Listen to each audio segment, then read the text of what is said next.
Então, boa tarde a todas e todos, sejam bem-vindas, bem-vindos. Hoje é um dia muito feliz, né, porque nós estamos dando continuidade ao ciclo de formação continuada em teorias pedagógicas, com ênfase na pedagogia histórico-crítica, né? Começando esse novo módulo com o professor Ricardo, e então eu passo a palavra ao nosso pró-reitor de ensino, professor Adriano, que ele deseja também dar as boas-vindas a todas e todos nesse início da atividade. Professor Adriano, a palavra é sua. Boa tarde, obrigado, Eliane, satisfação estar aqui com vocês. Eu estou aqui mediando, né? Estou saindo de uma reunião, estou fazendo aqui sobre contratação de professores, para vir aqui até para dizer da importância, né? Já disse isso no semestre passado, quando nós tivemos a primeira etapa do ciclo, e reitero agora, né? Para nós debatermos, aprofundarmos sobre a pedagogia histórico-crítica é compromisso da nossa gestão, e é um compromisso político-pedagógico da perspectiva que a gente acredita, defende, e tem esse momento aqui, é parte do movimento para avançar na compreensão teórica e na dimensão de dar subsídio para a prática cotidiana, né, que a gente vai avançando nos campos. Estamos, nesse momento, por exemplo, debatendo, nós estamos numa comissão do PPI, né, do Projeto Pedagógico Institucional. Temos um desafio enorme. Eu queria aqui pedir que cada um que está aqui esteja conosco nesse movimento, porque a gente defender uma perspectiva é algo que precisa de a gente estar atento, né, porque a gente não pode deixar, em hipótese alguma, que se coloque, vamos dizer assim, possibilidades de a gente mudar a perspectiva teórica, filosófica que nos orienta, né? Então, o debate do PPI, a gente está partindo da perspectiva de que o que a gente precisa é justamente fazer um movimento para colocar a pedagogia histórico-crítica em todas as dimensões da instituição e não só o ensino, né? Pensar na pesquisa, pensar na extensão e pensar na gestão. Inclusive, nessa semana, né, nós tivemos um debate muito interessante da PPI, que o grupo da pesquisa fez uma formulação em relação à ciência e tecnologia. E foi muito bacana, porque eles já trouxeram e tentaram conectar o debate coerentemente com a pedagogia histórico-crítica para a ciência e tecnologia. O grupo que está discutindo a avaliação no contexto do PPI está tentando colocar no documento do PPI justamente a avaliação pensada na perspectiva da pedagogia histórico-crítica. Então, a gente quer avançar, porque esses são documentos que nos orientam e nos dão subsídio, inclusive, para a gente seguir adiante com esse trabalho. O processo de formação intenso que a gente tem feito desde 2021 tem esse sentido. O trabalho que a gente vem fazendo em todas as frentes, né?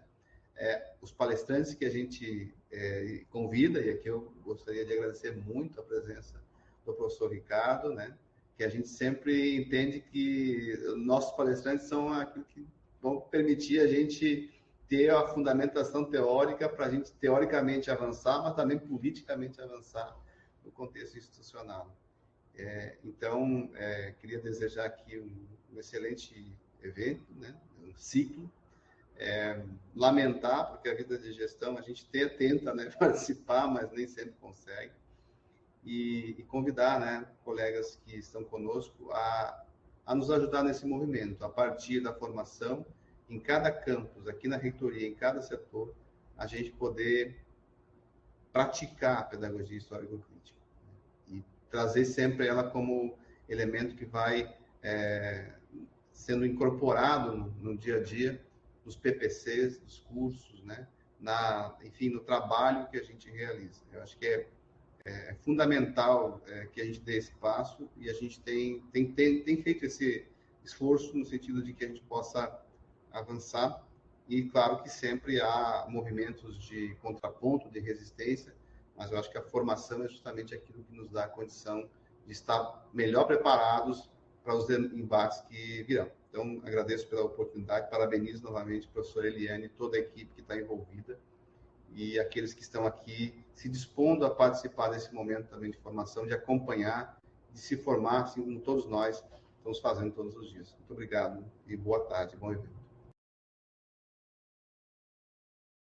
Muito obrigada, professora Adriana, pela presença, pelas palavras e pelo apoio, né, a esse trabalho também, porque esse trabalho é possível porque ele tem apoio institucional, né? O cuidado com a formação continuada é uma das prioridades da gestão, né? E por isso que esse trabalho tem vez. Então, eu agradeço, né? E agradeço a cada um e uma pela presença aqui agora e pela opção em estar participando, né? Acho que isso é bastante importante e mostra o compromisso institucional, né? Porque acho que as pessoas que estão aqui têm essa consciência, né? E estão dispostas a aprender, a assumir esse compromisso institucional, né? Em defesa da pedagogia histórico-crítica, né? Então, acho que isso é bastante importante. Então, eu agradeço a cada um e uma, né? E a todas as pessoas envolvidas, né? Muitas não aparecem aqui agora, mas que também trabalharam para que esse momento pudesse estar se realizando, né? Os nossos intérpretes de Libras, né? Enfim. E agradeço imensamente também ao professor Ricardo por tão gentilmente ter aceito esse convite, né? Para estar conosco nesse segundo módulo, né? Hoje em dia, né, pessoal, cada um e cada uma tem uma agenda bastante intensa, né? A intensificação do trabalho é algo que atinge a todos nós. E o professor Ricardo, ainda de surpresa, né, professor, porque nós tivemos, para os que estavam conosco aqui no primeiro módulo, né, nós tivemos a presença aqui do professor Newton Duarte, ministrando o primeiro módulo. E aí aconteceu um imprevisto, né? O professor Newton Duarte teve uma fratura, né? E precisou estar se tratando, né? E precisou diminuir as atividades de trabalho, né? Espero que ele esteja bem, que ele esteja melhorando, né? E aí o professor Newton Duarte mesmo já fez as primeiras tratativas, né? Indicou o professor Ricardo, né? Nos ajudou aqui e o professor Ricardo muito prontamente atendeu, né? Nós tivemos um diálogo muito agradável, né? Então o professor Ricardo está aqui. Então eu gostaria de apresentar a vocês o professor Ricardo e já de imediato, após a apresentação, já passo a palavra a ele, né? Para as complementações, para os combinados e para a nossa aula, né? Para a nossa. Então, o professor Ricardo é formado na psicologia e ele é mestre e doutor em educação escolar pela Universidade Estadual Paulista, Unesp, campus de Araraquara. É professor universitário desde 2010. Entre os anos de 2014 e 2022, atuou como professor e supervisor de estágio em psicologia escolar e psicologia do esporte na Universidade do Oeste Paulista. Foi professor permanente do programa de pós-graduação em educação, mestrado e doutorado e ocupou o cargo de editor-chefe do periódico Colloquium Humanorum, vinculado ao referido PPGE. Atualmente, é professor adjunto na Faculdade de Educação da Universidade Federal de Catalão, a UFCAT, e também é coordenador do programa de pós-graduação em educação, é pesquisador no grupo de pesquisa Estudos Marxistas em Educação, ligado ao Departamento de Psicologia da Educação da Unesp, campus Araraquara, e no grupo de pesquisa Estado, Políticas Educacionais e Formação de Professores da Universidade Estadual de Maringá. Com base nos aportes teóricos da psicologia histórico-cultural e da pedagogia histórico-crítica, desenvolve ações de ensino, pesquisa e extensão nos seguintes temas: psicologia da educação, psicologia educacional do esporte, políticas educacionais e formação de professores. Mas é claro que o professor Ricardo não é só isso, né? O nosso lápis nunca abarca o todo, né, o tudo do que somos, né? Então, eu faço essa breve apresentação acadêmica, né, e passo a palavra ao professor Ricardo, então, para que ele possa fazer as devidas complementações, se julgar necessário, né, e para que ele, então, conduza o diálogo a partir de então. De minha parte, me coloco à disposição. Daqui a pouco mais eu já coloco a lista de frequência aqui no chat também e fico de olho aqui nos diálogos, né? Guardo ali as perguntas que tiverem para o professor Ricardo, fico aqui no suporte aqui da aula, tá bem? Muito obrigada, então, professor Ricardo, a palavra é sua, que tenhamos uma excelente tarde de muitas aprendizagens. Obrigada. Eu que agradeço. Eu que agradeço, professora Eliane, muito obrigado pelo convite. Quero aqui cumprimentar todas e todos que estão envolvidos aqui nessa programação, seja na equipe, né, organizadora e também dos professores e professoras que aqui estão para juntos, né, dialogarmos um pouco sobre a pedagogia histórico-crítica. Já me senti contemplado, tá bom, professora Eliane, não vamos nos alongar com a apresentação, né, a gente já pode pensar um pouquinho na estrutura, né, dos nossos encontros. Está comigo aqui, me acompanhando a Gerline. Gerline é mestranda aqui da Universidade Federal de Catalão, e ela que inclusive inseriu o material ali na plataforma, tá? Então, nós temos já alguns textos ali, vou deixar alguns textos complementares. É claro que em 4 encontros a gente não abarca tudo, né? Então eu fiz aqui uma varredura do que seria melhor da gente pensar aqui para dar essa introdução, né? Por isso que nós denominamos, né, esses encontros como uma introdução à pedagogia histórico-crítica, uma vez que precisaríamos, obviamente, de mais tempo para falarmos um pouco mais, estudarmos. Não à toa, o próprio livro do professor Demerval Saviani, um deles, né, carrega o nome de Primeiras Aproximações, e recentemente ele publicou outro dizendo que é pedagogia, intitulado, né, Pedagogia Histórico-Crítica,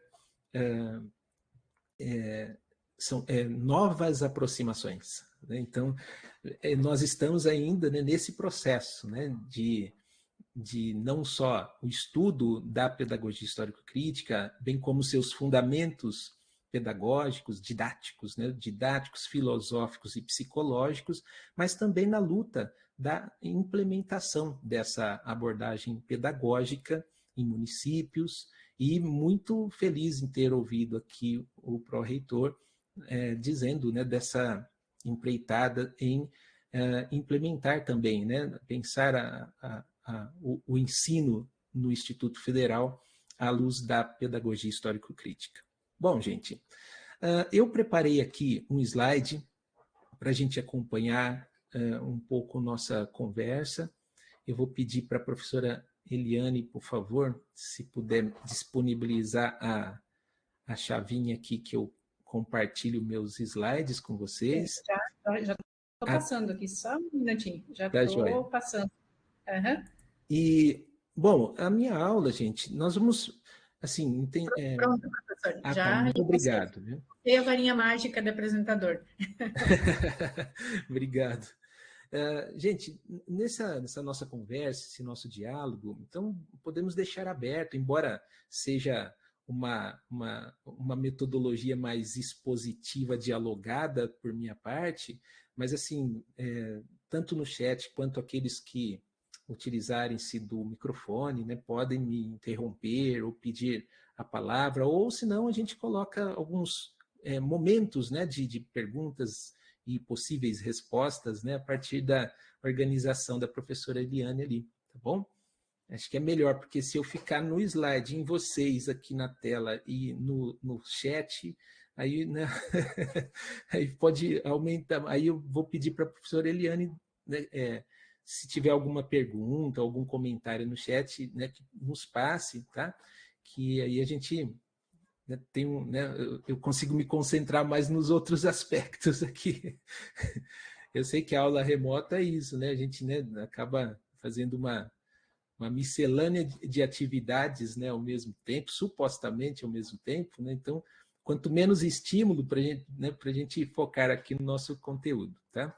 Bom, eu vou aqui até mesmo aproveitar que está gravando, acho que é interessante a gente compartilhar os slides para ficar também, né, registrado alguns pontos que porventura vocês possam aí até mesmo rever, né?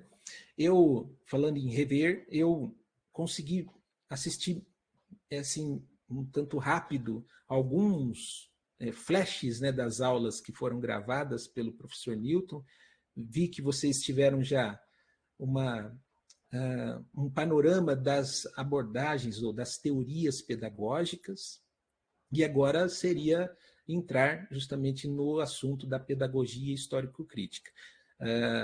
Eu vi que às vezes ele, inclusive, introduzia, né, algumas questões já da pedagogia histórico-crítica, o que facilita também o nosso diálogo aqui.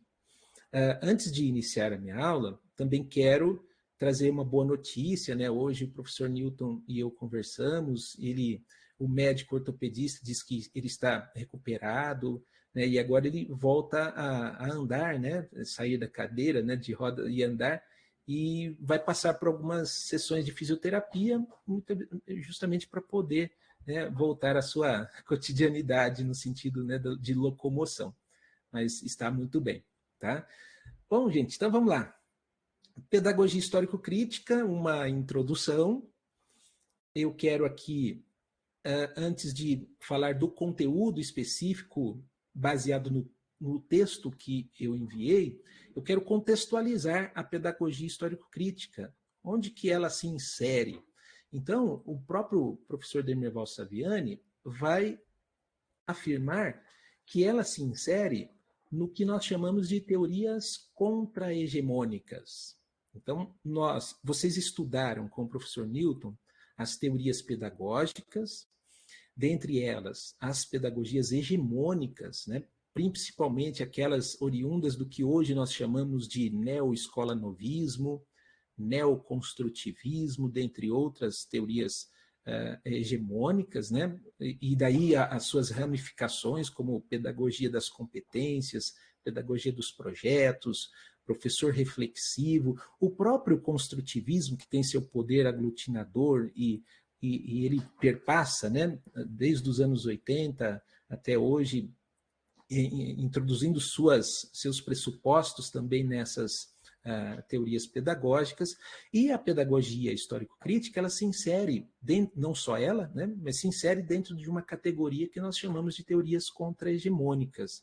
Aqui, a título de somente panorâmico, né, de informação, nós temos pelo menos duas tendências de teorias contra-hegemônicas, né? A primeira tendência são teorias que centram, né, no saber popular, né, no saber do povo e na autonomia de suas organizações, e tem como um ponto fulcral a preconização de uma educação autônoma. E a partir dessa primeira tendência, essa educação, inclusive à margem da estrutura escolar, chega a se aproximar das teorias crítico-reprodutivistas, que acho que vocês já passaram por isso, né? Me deem só um feedback aí. Vocês estudaram as teorias crítico-reprodutivistas? Eu acho que sim, né? Ok, tá.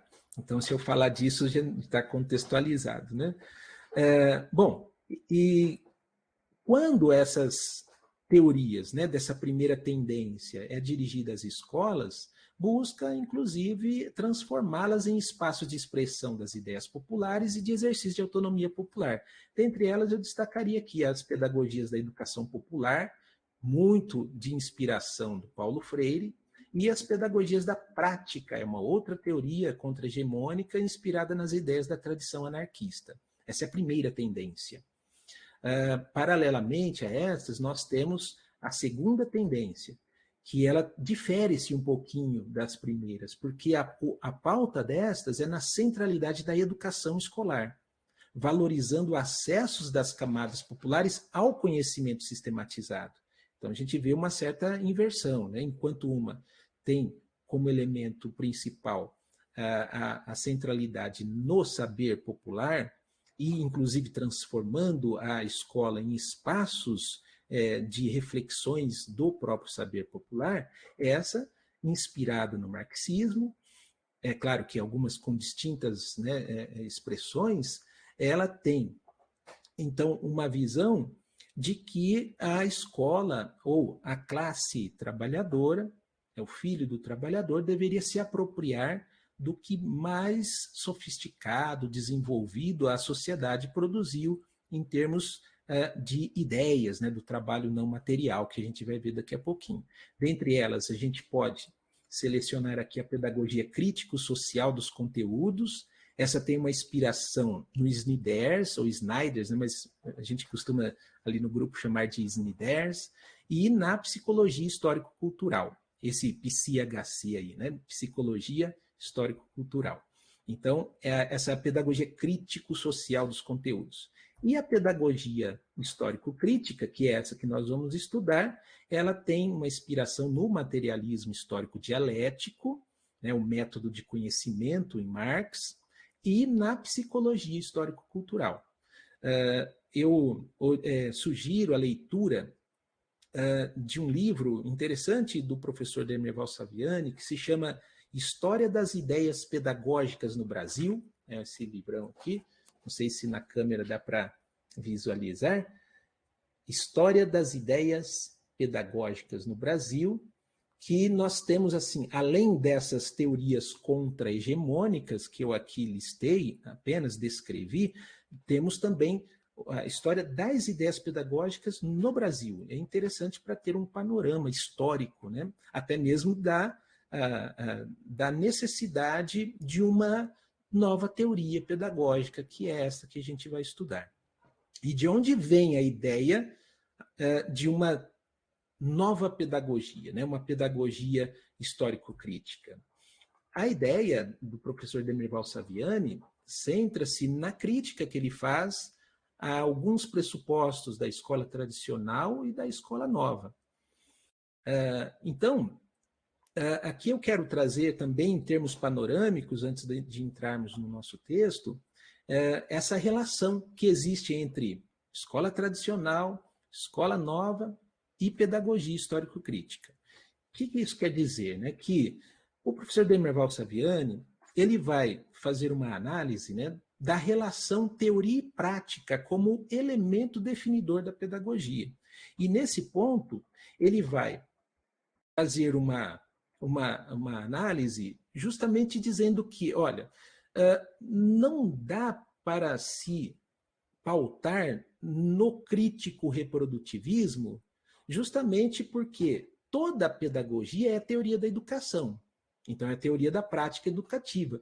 Mas nem toda a teoria da educação é pedagogia. Então, quando o professor Demerval Saviani ele defende as críticas realizadas pelas teorias crítico-reprodutivistas, ele vai salientar e vai destacar essas críticas. Ora, são teorias que vão defender que a sociedade ela é desigual e que, mas, no entanto, no movimento crítico reprodutivista, essa é um movimento que defende que essas teorias pedagógicas defendem que a escola reproduziria o sistema de produção capitalista. Portanto, são denominadas assim crítico-reprodutivista.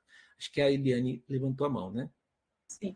Professora, a Meime deseja fazer uma pergunta.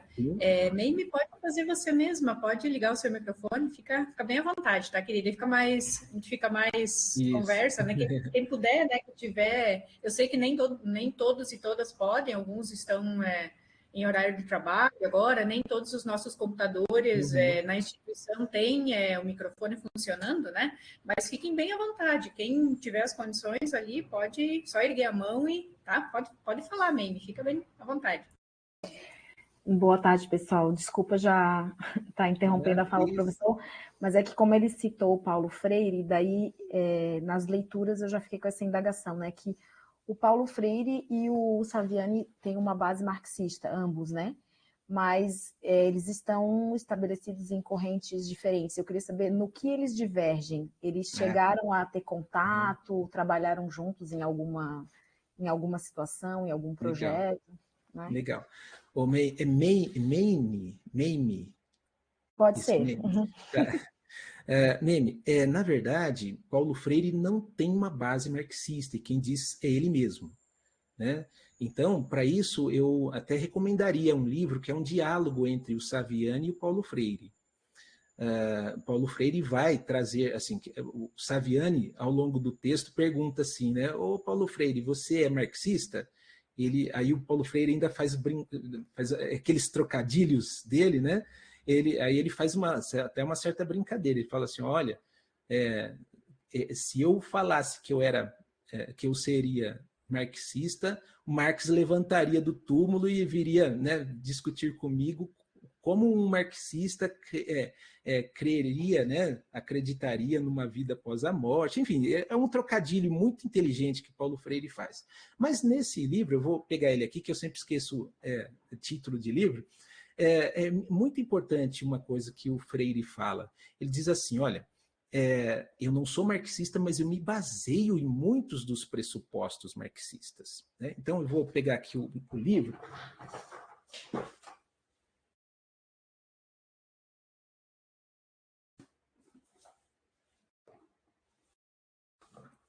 O livro se chama, deixa eu ler primeiro aqui, Interlocuções Pedagógicas, conversa com Paulo Freire, Adriano Nogueira e 30 entrevistas sobre educação. Então, é um diálogo onde esse Adriano Nogueira vai mediar, né, o diálogo com o professor Demerval Saviani e o Paulo Freire. Muito interessante esse livro, até mesmo para a gente entender, primeiramente, esse aspecto da base epistemológica do Paulo Freire. A segunda, claro que não cabe aqui na nossa aula, precisaria de uma aula para fazer essas diferenças e semelhanças, mas para isso eu indico tem uma videoaula gravada na UFSCar, de um ótimo mini curso. Na verdade, não é bem é um mini curso, acho que dá lá umas 8 horas, me parece, de aula, na UFSCar. Se você digitar no próprio YouTube Paulo Freire Saviani, diferenças e semelhanças, alguma coisa assim, você já vai ser remetida ao link lá dessa aula, né, desse mini curso, né, realizado na UFSCar. Muito bom. É porque assim, a gente precisaria ter conversas aqui de distintas bases epistemológicas para mostrar até onde eles se aproximam e onde eles se diferem. Tá? Na verdade, quando eu citei ali, não é bem o Paulo Freire em si, né, mas são as pedagogias que são inspiradas nas contribuições do Paulo Freire. Né? Tudo bem? Então tá jóia. Até mesmo, se você olhar aquele livro Escola e Democracia, do professor Demerval Saviani, ele vai situar o Paulo Freire como um neo-escola novista. Aquele livro ele coloca um pouco sobre isso. Mas aí é uma questão assim, da gente estudar e ter uma visão sistemática, né? e uma análise mais aprofundada nisso, que esse mini curso que eu recomendei a assistir é uma boa introdução. E esse livro, obviamente, que é um diálogo entre os dois, que é um diálogo dos dois que podem nos ajudar também nisso, tá? Ok? Então, vamos lá. Bom, então, voltando aqui, por que o professor Demerval Saviani propõe, né, essa pedagogia histórico-crítica? A partir justamente da crítica que ele faz à pedagogia tradicional, à nova, e não encontra, na visão dele, uma pedagogia que seja de cunho crítico, porém não reprodutivista. Uma vez que ele não vai considerar as teorias crítico-reprodutivistas, de fato, como pedagogias, porque elas fazem e denunciam a diferença de classes, mas elas não têm propostas pedagógicas. Pelo contrário, as teorias crítico-reprodutivistas, elas são anti-escolares no sentido lato, porque elas entendem que a escola reproduziria o modelo de produção do capital, inclusive reproduziria a própria marginalidade, que é o objeto de estudo daquele livro Escola e Democracia, do professor Demerval Saviani. Bom, nesse contexto, a partir do materialismo histórico dialético, Saviani propõe uma teoria pedagógica crítica, mas não reprodutivista. Então, a gente vai ver, a partir de agora, qual é a diferença, né? O que o Saviani coloca enquanto proposta pedagógica para essa discussão. Então, a crítica à escola tradicional e à nova, eu vou aqui trazer alguns aspectos, principalmente aqueles que o Saviani salienta no seu livro Pedagogia Histórico-Crítica, Novas Aproximações, onde ele vai trazer uma diferença, né, entre a escola tradicional e a nova, e ele salienta que na escola tradicional a prioridade é a teoria sobre a prática. A escola tradicional, ela vai subordinar a prática à teoria. Uma outra expressão de Saviani, ela vai dissolver a prática na teoria. Portanto, o foco da escola tradicional é a teoria ou as teorias do ensino, ou seja, o seu objeto de estudo é como ensinar. Não à toa a escola tradicional, vocês já estudaram aqui, né? Ela tem o foco no professor, no preparo do professor, né? No professor quanto um protagonista. Do outro lado, nós temos a escola nova, que a prioridade não é a teoria, é a prática. Então, é uma prioridade a prática sobre a teoria, subordina a teoria à prática, dissolve a teoria na prática. O foco, então, não é o ensino, mas sim a aprendizagem, né? O foco é como aprender. Não à toa que o protagonismo, a partir de então, é no aluno, não é no professor. É na aprendizagem e não no ensino. Não à toa também a palavra ensino vai sendo dissolvida, né? Tudo é aprendizagem, professor e aluno aprendem, né? Daí, obviamente, as expressões, né, das teorias ou pedagogias do aprender a aprender, o neo-escola-novismo e tantos outros ramos, né, de pedagogias hegemônicas que vocês devem ter passado pelo menos pela discussão das aulas do Newton, né? Bom, nesse ponto, Saviani vai falar, olha, o problema, então, entre escola tradicional e escola nova está numa raiz do dilema. E qual é a raiz? É o problema de método. Saviani vai dizer, olha, a escola tradicional e a escola nova vão defender, cada uma, respectivamente, o ensino e o professor e a outra aprendizagem e o protagonismo do aluno, como se fossem elementos opostos, e esses elementos opostos não conseguem ter uma intervinculação, porque isso é um problema de método. A lógica formal, qual é uma das principais características dela? É que os opostos se excluem. Então, quando o Saviani analisa tanto a pedagogia tradicional quanto a nova, ele vai dizer, olha, o problema é método. Né? Uma foca, né? Há uma dicotomia nos aspectos do ensino, na teoria, no professor, enquanto a escola nova, o foco seria no aluno, na aprendizagem, né? E na prática. Na prática vai ser superior, né? Vai dissolver a própria teoria. Bom, se a raiz do problema é metodológica, então ele vai trazer uma superação do dilema. E qual é o caminho para a superação desse dilema?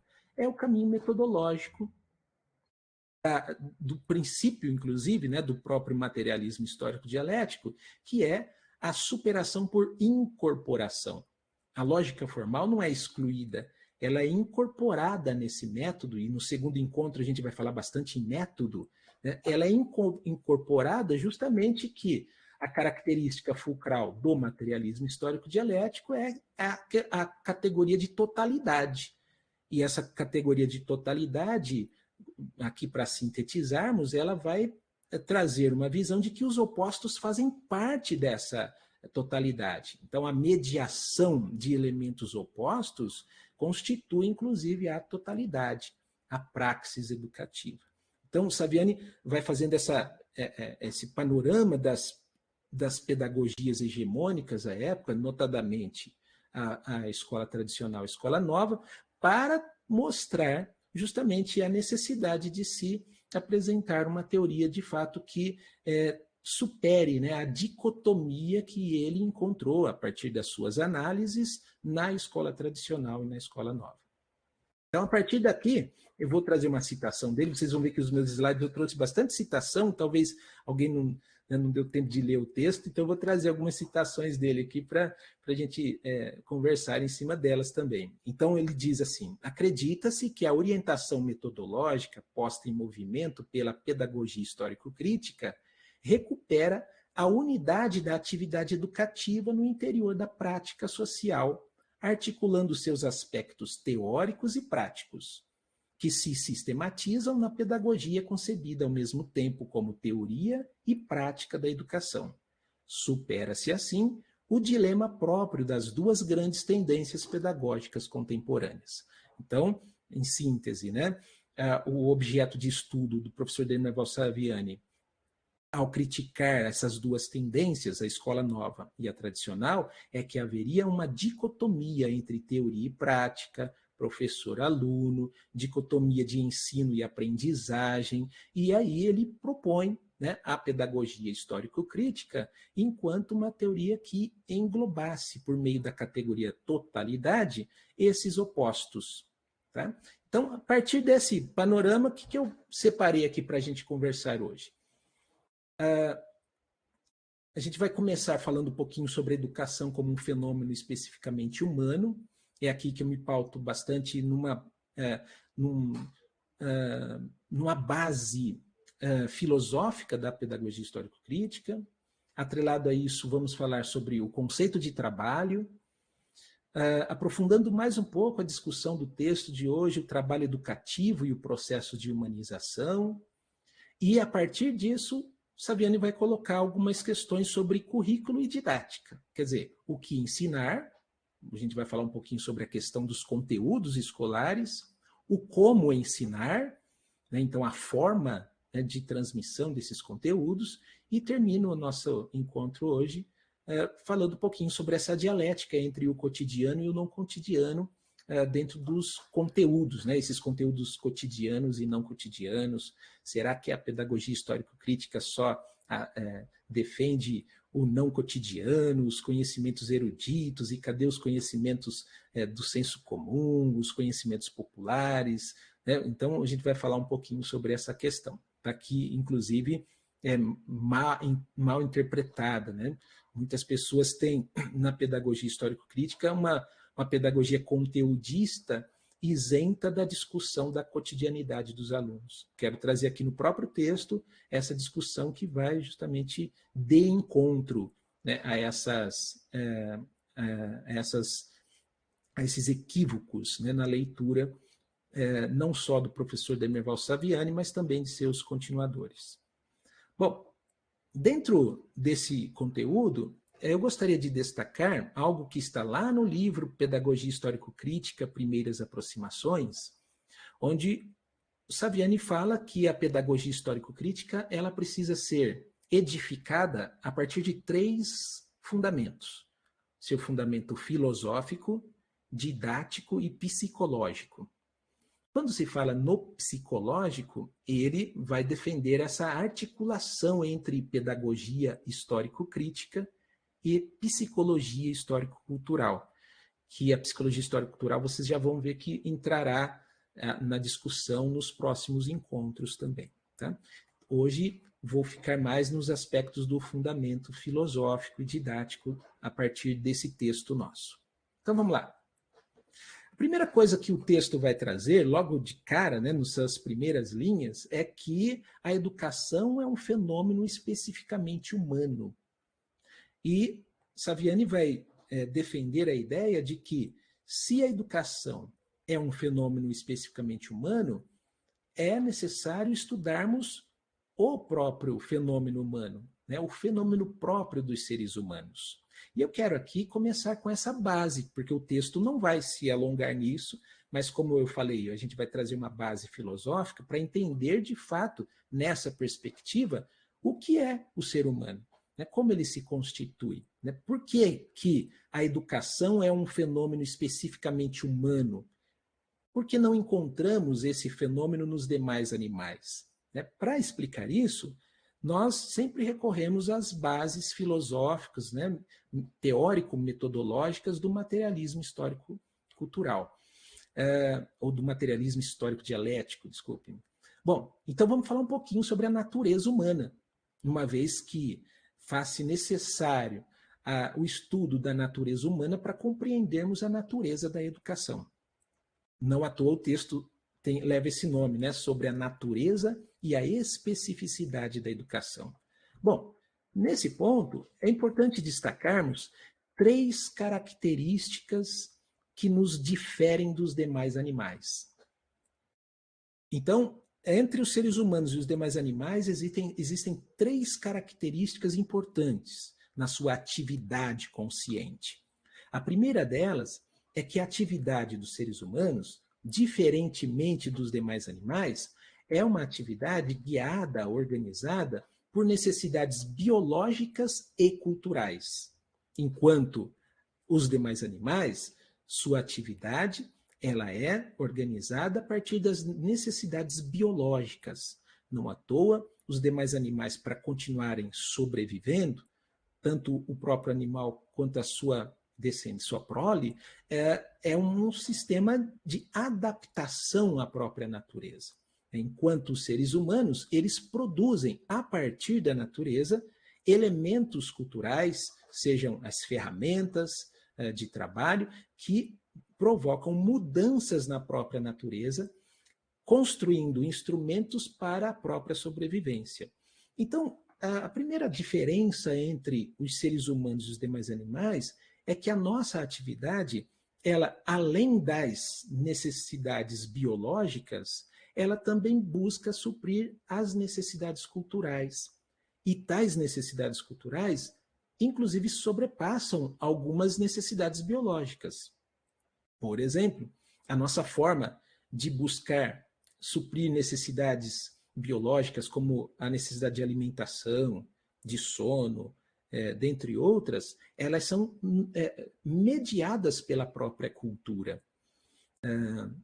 Veja, enquanto um animal, um felino, por exemplo, tem uma necessidade de se alimentar, a sua atuação é estímulo e resposta.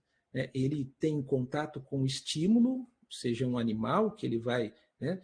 E a sua resposta, o seu comportamento é justamente o ataque. Né? Agora, no caso dos seres humanos, por conta da mediação cultural, sua atividade ela é direcionada para suprir necessidades biológicas, mas já mediadas pela própria cultura. Nós, para suprirmos nossa necessidade de alimentação, dentre outras necessidades biológicas, essas mesmas necessidades são mediadas pela própria cultura. A gente trabalha, recebe o nosso salário, a gente vai no mercado, vai ao mercado, vai ao açougue, a gente compra comida, a gente vai cozinhar, fritar, assar, a gente prepara a mesa, a gente usa os talheres. Tudo isso são o aspecto de suprir necessidades biológicas, porém, agora adicionando as questões das mediações culturais. Mas não só isso. Na própria atividade do ser humano surgem novas e mais complexas necessidades, que são as necessidades culturais. Hoje, aqui, nesse momento, nós não estamos aqui para suprir uma necessidade biológica. Nós estamos aqui, nesse momento, nessa reunião assíncrona, para suprir uma necessidade cultural. E se nós repararmos bem, grande parte das nossas atividades, essa grande parte é mediada pela organização a fim de suprir necessidades culturais.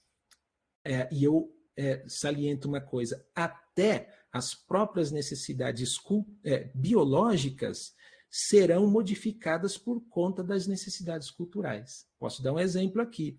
Essa noite eu precisei terminar um relatório, depois de uma aula que eu dei ontem à noite, inclusive, e mesmo com sono, eu precisei deixar de lado essa necessidade biológica para poder suprir uma necessidade cultural, que era necessário.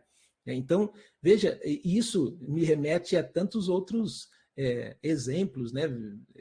Me veio agora à mente aquelas pessoas que submetem o próprio corpo para satisfazer uma necessidade cultural. Veja esses lutadores de MMA, por exemplo, né, que deixam de comer ou comem bastante antes de uma luta ou deixam de comer para pesagem para, inclusive, satisfazer uma necessidade cultural e não biológica, né?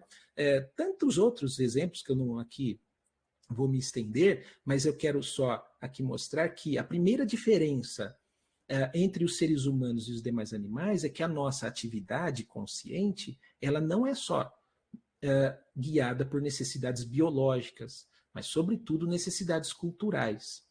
O marketing entende mais isso que, muitas vezes, a educação. O marketing cria necessidades culturais em nós que nós nem precisaríamos. Né? Uma nova marca de celular, um novo modelo, um novo automóvel, uma nova marca, tudo isso cria necessidades nas pessoas. E como seria importante a educação entender que essas necessidades culturais não são herdadas geneticamente, elas são produzidas a partir da criação de novas necessidades. Quando eu falo isso, eu estou me pautando numa das características da pedagogia histórico-crítica em dizer que ninguém tem necessidade de geografia, português, matemática, psicologia, caso essas objetivações humanas não sejam apresentadas à pessoa, não sejam também significadas à pessoa. Então, essa questão de uma educação pautada nos interesses e necessidades dos alunos é preciso ser relativizada.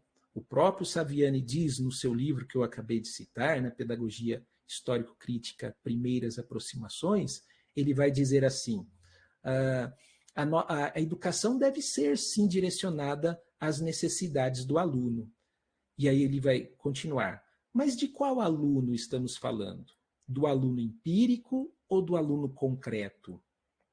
E aí ele vai explicar. O aluno empírico é aquele que está envolto de suas necessidades pragmáticas, do seu dia a dia.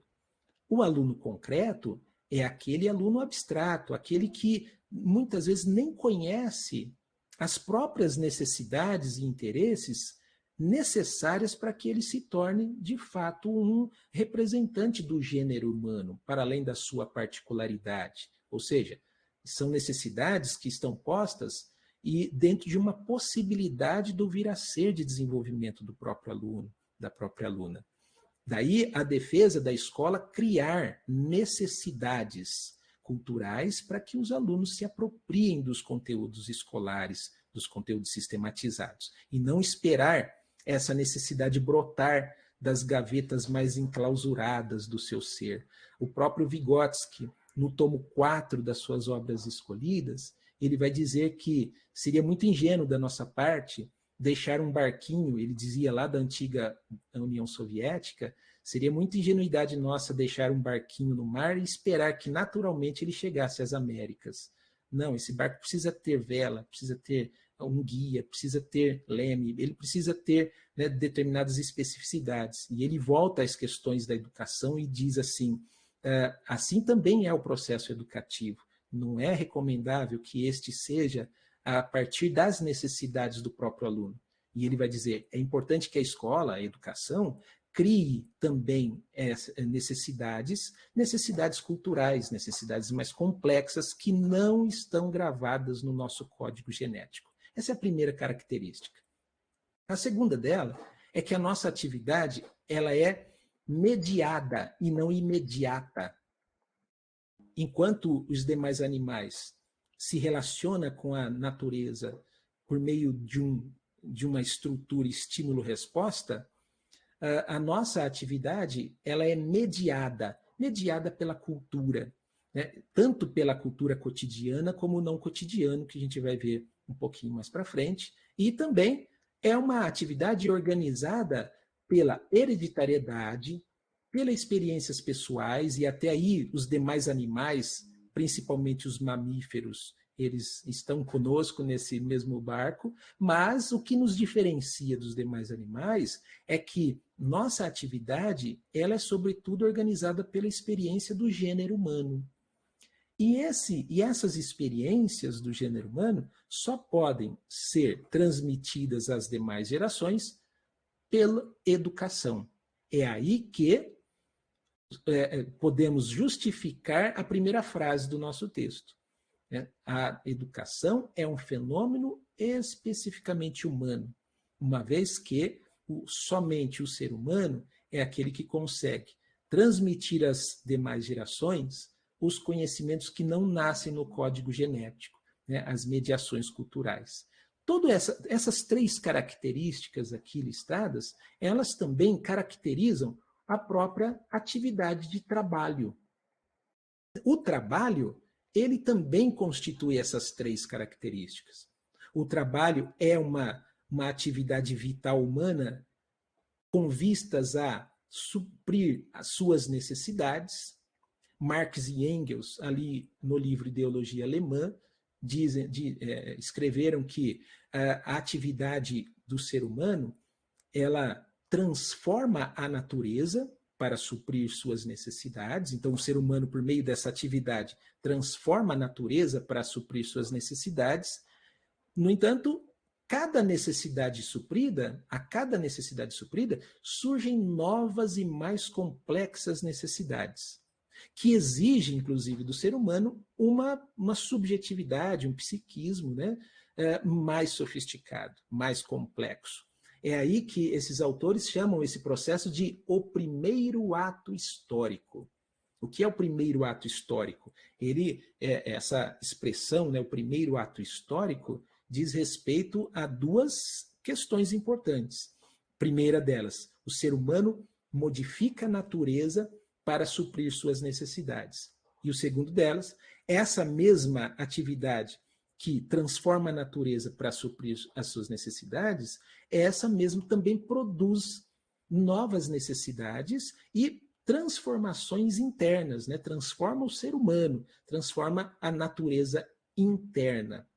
Então, este é o primeiro ato histórico que esses autores dizem, que aqui eu sintetizo no conceito de trabalho. Então, é o que eu falei, né? O trabalho é uma atividade vital humana, modifica a natureza para suprir suas necessidades, e essas atividades são mediadas por ferramentas e pela linguagem, e isso se dá pelo processo de apropriação e objetivação, ou seja, nós nos apropriamos da natureza e a objetivamos, transformamos a natureza em objetos culturais, objetos sociais. Mas, ao mesmo tempo, a nossa natureza interna é objetivada também. Né? A nossa natureza interna, ela não é mais aquela natureza tal como nós nascemos. A nossa memória, a nossa sensação, a nossa percepção, o nosso pensamento, nossas emoções não são as mesmas, porque elas são objetivadas, são modificadas pelo fato de nós nos apropriarmos e utilizarmos da cultura produzida em gerações anteriores. É nesse ponto que Saviani vai dizer, ora, então o trabalho é uma categoria importante para diferenciar os seres humanos dos demais animais. Essa atividade intencional, que é o trabalho, é o que difere a atividade dos seres humanos das atividades dos demais animais. Dentro dessa categoria, com base lá no Capital de Marx, no primeiro volume, o Saviani vai diferir trabalho material e trabalho não material. O que é o trabalho material? Trabalho é produção, né? Trabalho visa a produzir algo. Então, o trabalho material diz respeito a essa produção de algo palpável, né? Empírico, concreto. Enquanto o trabalho não material diz respeito às ideias, às teorias necessárias, inclusive para o próprio trabalho material. Então, há uma dialeticidade dessas categorias, onde o trabalho não material acaba sendo produto e, ao mesmo tempo, condição para o trabalho material. É aí que ele vai situar a educação como um trabalho. Não só uma condição para o trabalho, mas a educação como o próprio trabalho. Mas dentro dessa categoria, trabalho não material. Por quê? O que é a educação enquanto o trabalho produz? Ela não produz o lápis, o carro, ela não produz a casa, mas ela produz um produto não material. As ideias, as teorias, os saberes, os conceitos, os hábitos. Portanto, a pedagogia histórico-crítica compreende a educação como trabalho. E o trabalho não material, que diz respeito à produção de produtos não materiais, como eu aqui listei, né? Alguns deles. E o texto fala vários, né? Teorias, hábitos, conceitos, né? Valores, etc. Ok? Tudo bem até aí, gente? Eu estou falando bastante, né?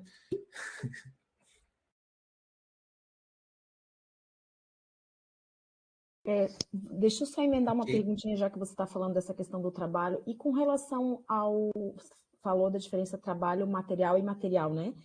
E a questão do trabalho docente, né? Eu sei que tem uma discussão, uns chamam de trabalho docente, outros usam outro termo, né? Mas tem uma relação com a extração de mais valor, essa discussão? Ou não necessariamente? Ok.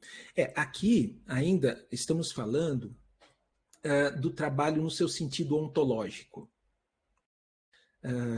É claro que nas relações capitalistas de produção, esse trabalho ele se enquadra, né, numa categoria de alienação e numa dialética, né, entre humanização e alienação. Talvez a gente consiga falar isso mais para frente. Mas daqui a pouquinho, no próximo slide, eu já vou conceituar o que é o trabalho educativo. Se a gente entende que educação é trabalho, né, então é um trabalho não material, né, que produz esses produtos não materiais. Agora a gente vai ver um pouquinho do que a pedagogia entende sobre o trabalho educativo. A partir daí, sim, a gente consegue compreender esse trabalho nas suas vários níveis, né, de alienação. Obviamente porque estamos numa sociedade que se pauta por essa categoria alienação, né? Vamos lá. Bom, o texto também traz um aspecto aqui, só para a gente concluir esse pensamento, que o trabalho não material ele se subdivide em dois tipos, o tipo 1 e o tipo 2.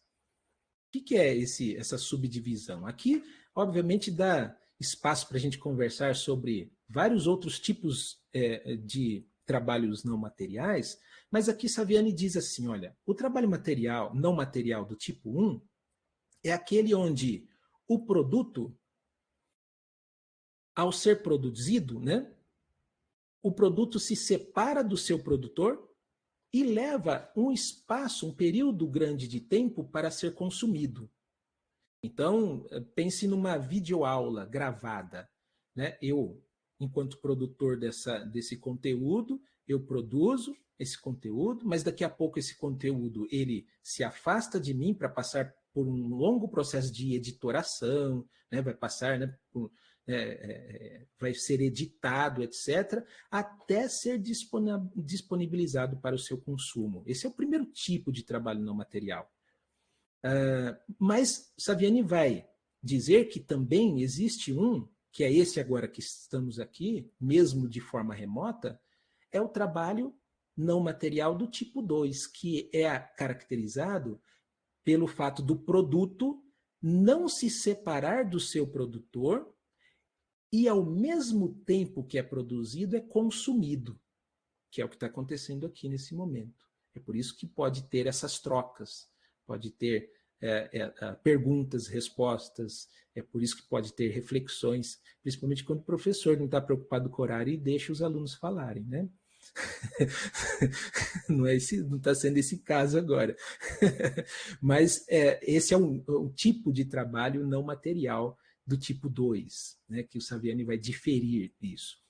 Aqui eu vou parar por aqui, assim, nesse sentido, mas aqui entra várias discussões para, inclusive, falarmos sobre prós e contras de atividades, sejam elas gravadas, assíncronas e assim por diante. Bom, mas agora entra o aspecto que eu falei certo? Meilane colocou, né, pelo menos parte do que ela nos pergunta, que é o que o Saviani, a partir da categoria trabalho, ele vai dizer sobre o trabalho educativo. Então, veja, lá no texto, ele vai dizer assim, que o trabalho educativo é o ato de produzir, ora, se é trabalho, produção, direta e intencionalmente, claro, né, se é trabalho, ele é direto e intencional, então é direto porque alguém vai dirigir isso, e é intencional porque diz respeito à atividade teleológica do ser humano, né, o trabalho. Então, o trabalho educativo é o ato de produzir direta e intencionalmente, em cada indivíduo singular, a humanidade que é produzida histórica e coletivamente pelo conjunto dos seres humanos.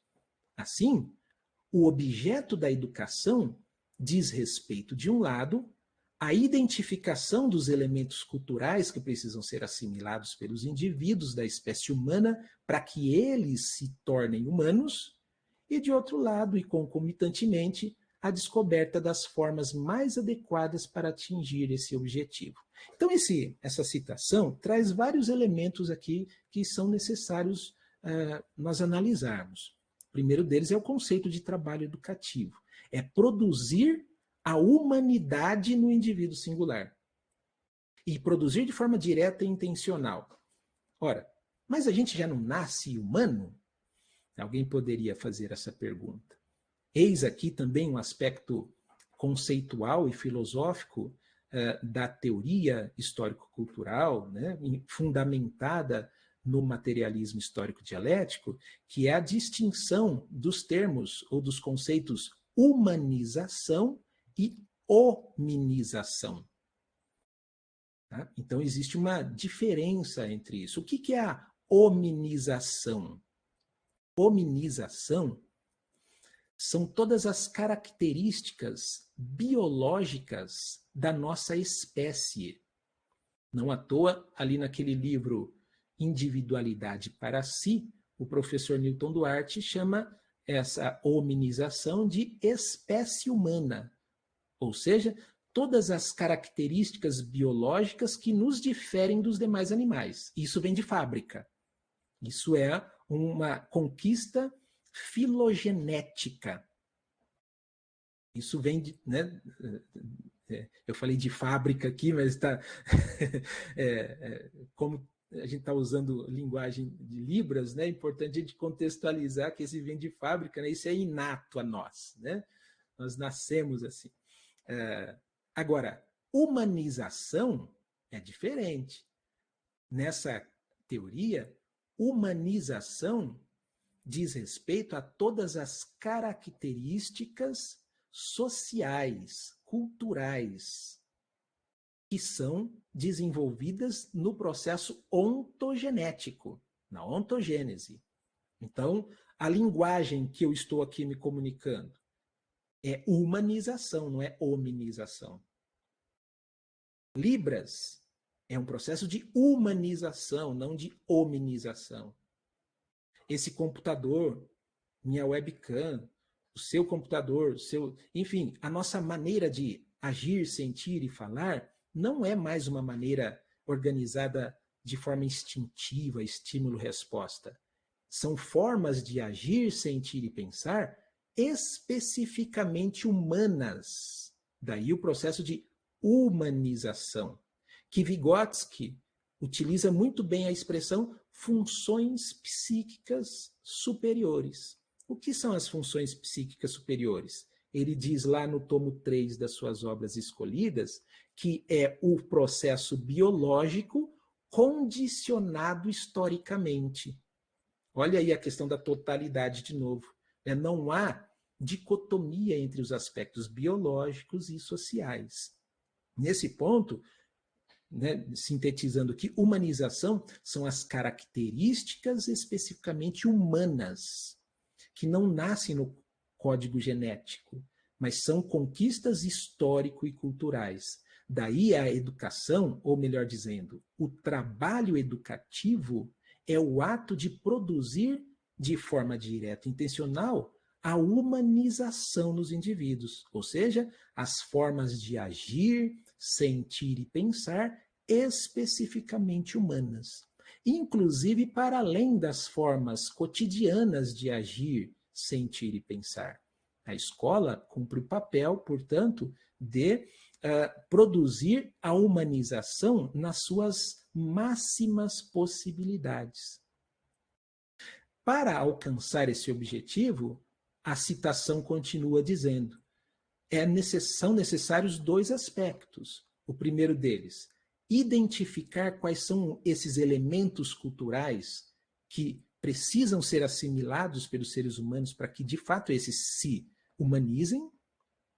E, além disso, né, concomitantemente, diz Saviani, é necessário também identificar as formas mais adequadas para atingir esses objetivos. Então, a partir dessa citação, quero dividir a minha fala agora nesses 2 aspectos. O primeiro é identificar os conteúdos mais adequados para o que a gente está chamando aqui de humanização, e depois as formas mais adequadas para atingir esse objetivo. Qual é o objetivo? O objetivo de possibilitar a humanização nos indivíduos singulares. Então, eu quero chamar isso de o que ensinar, né? Que é identificar quais são os conteúdos que devem ser assimilados para que o indivíduo se humanize, eu vou aqui denominar de uma categoria o que ensinar. Então, o que a escola deveria ensinar? Para Saviani, a educação escolar é a forma mais desenvolvida de educação. Não é que não haja educação fora da escola, mas esse é um fenômeno histórico e cultural que convencionamos, inclusive, identificar educação à escola. Portanto, a educação escolar, seria a forma mais desenvolvida de educação, mas não que não tenha outras.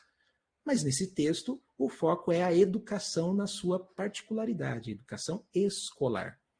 O que ensinar na educação escolar? Então, o texto vai nos apresentar alguns conceitos, como conhecimento clássico, saber sistematizado.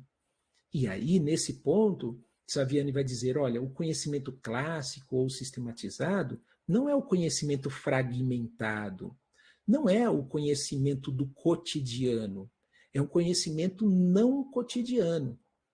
Para explicar melhor esse conceito, ele recorre a 3 palavras que os gregos utilizam para se referirem a conhecimento: doxa, sofia e episteme. O que é doxa? É o conhecimento das opiniões. Ele é pautado na opinião. E opinião esta que vai passando de geração em geração. Sempre quando eu vejo doxa, eu lembro da minha mãe. Nós morávamos na cidade de São Paulo, capital. Chovia muito na época, muito relâmpago. E no quarto dela tinha uma estante grande, e uma penteadeira, né, grande, e um espelho que acompanhava aquela penteadeira. E ela pegava a coberta e cobria. Né? Mãe, por que está cobrindo? Só chover ela cobria. Ah, porque se você olhar para o espelho e cair um relâmpago, dizia ela, você engole a língua. Ela aprendera isso com a mãe dela, que aprendera com a avó e assim por diante. É um doxa, é uma opinião, né, que vai passando, inclusive, de geração a geração. E olha, eu digo para vocês, demorou para eu me livrar disso, viu? Demorou. Eu já morava numa cidade no interior do estado de São Paulo, eu tinha lá seus 20 e poucos anos, um dia também chuvoso, eu sempre fugia do espelho, teve um dia que eu parei assim no espelho, vamos ver agora, né? 22 anos, liguei na hora para minha mãe, não engolia a língua. Mas a gente pensa quantas pessoas entre nós são ainda supersticiosas, né? Quantos de nós temos ainda nossos mitos, né? Nossos doxas da vida, né? Isso é o doxa. Sofia é uma outra palavra que os gregos utilizam para se referirem a conhecimento. Sofia quer dizer o conhecimento pela experiência de vida. É mais sábio, mais conhecedor aquele que tem mais idade, porque ele tem mais experiência de vida. Também lembro sempre de um caso meu, eu vou contar caso meu porque eu não conheço de vocês, né? Mas assim, a primeira formação minha foi uma formação técnica. Eu fiz técnico em edificações e trabalhei fazendo projeto arquitetônico, bem no processo do nanquim para o AutoCAD, etc. Enfim. Mas eu também ia na obra. Né? Eu trabalhava numa construtora e uma vez por semana ou mais eu ia à obra. E quantas vezes eu ouvi de mestres de obra, de pedreiros, etc. O que você está fazendo aqui, menino? O que você tem de idade, eu tenho de profissão. O que é isso? É o conhecimento Sofia, que esse é baseado na experiência de vida. Inclusive, esse tipo de conhecimento, Sofia, é aquele que fala que mais vale a prática que a gramática. Aprendemos apesar da escola. E olha que interessante, vou dar só um puxãozinho aqui nas tendências pedagógicas que temos hoje. Quão é hegemônico essa ideia de uma educação da prática pela prática. Né? Uma educação voltada à Sofia, né? A partir dessa categoria, Sofia, de experiência da prática, onde os mais velhos ou mais experientes é que ensinam. Já episteme é uma terceira palavra que os gregos utilizam para se referirem a conhecimento. Episteme significa conhecimento sistematizado. Aqueles conhecimentos dentro do campo da ciência, da arte, da filosofia. São conhecimentos não cotidianos, que partem do cotidiano, mas superam o cotidiano, porque surgem novas necessidades para conhecer a realidade para além da sua aparência superficial. É aí que entra esse tipo de conhecimento. Na visão de Saviani, a escola só vou reformular minha frase. Na concepção de Saviani, o que justifica a existência da escola é o conhecimento episteme. Porque, para esse autor, doxa e Sofia, nós conseguimos, pelo menos na nossa sociedade, nos apropriar em tantas outras formas de instituições e de relações sociais. Na visão do Saviani, a escola compete, ou a escola tem a incumbência de trabalhar com os conteúdos episteme. A Eliane está com a mão levantada. Professor Ricardo, a nossa colega, a professora Fabiana, tem uma pergunta. Eu acredito que pelo perfil dela aqui ela está sem microfone, então eu vou repassar a pergunta. Ela pede como Saviani vê o conhecimento tácito na formação de professores? Ok. Acho que a gente pode até contextualizar nesse momento, né? Quando fala em conhecimento tácito, né, essa palavra dá pano para manga, né? Mas como que Saviani utiliza essa palavra, e muito mais do que Saviani, o próprio professor Newton Duarte, que tem até um artigo falando sobre o conhecimento tácito, né? Nesse ponto, o que é o conhecimento tácito? É aquele da experiência. O conhecimento tácito é aquele que, diante do problema, eu articulo dentro do meu repertório e da minha experiência a resolução desse problema. É essa interpretação que esses autores têm do conhecimento tácito, né? Aquele que, por exemplo, né, diante de um problema, olha, professor, você vai encontrar as melhores formas na tua prática pedagógica de resolver determinados problemas. Nessa perspectiva, Saviani, Newton e demais pesquisadores, né, e precursores dessa abordagem, dessa teoria pedagógica, entende que o conhecimento tácito é o ponto de partida. É claro que ele parte, a nossa cotidianidade parte de um conhecimento tácito, mas não é o suficiente, uma vez que, para conhecer a realidade, para além da sua aparência, há necessidade de um conhecimento sistematizado, não somente aquele pautado, né, no conhecimento sofia, no conhecimento tácito. Tá? May Milani. Desculpa aí, gente, eu estou monopolizando o professor. É isso, Mas mesmo. eu tenho uma dúvida que ficou do outro curso, que não sei Uhum. se quem estava aqui, mas o professor Newton precisou terminar e minha dúvida ficou pendente, então vou tentar resolver hoje. Uhum. É um trecho de um texto que a gente leu, que é uma citação do Sean, falando sobre Donald Shaw. o Lúria, né? Certo. Então eu vou ler aqui, porque eu não entendi o exemplo, né? Ele Uhum. fala assim, ó, o saber escolar organiza-se em categorias. Como exemplo, consideramos o psicólogo russo Luria, que estudou o desenvolvimento cognitivo em camponeses no momento da coletivização da agricultura. Luria mostrava-lhes uma coleção de imagens de objetos e dizia: associem as coisas que têm a ver umas com as outras.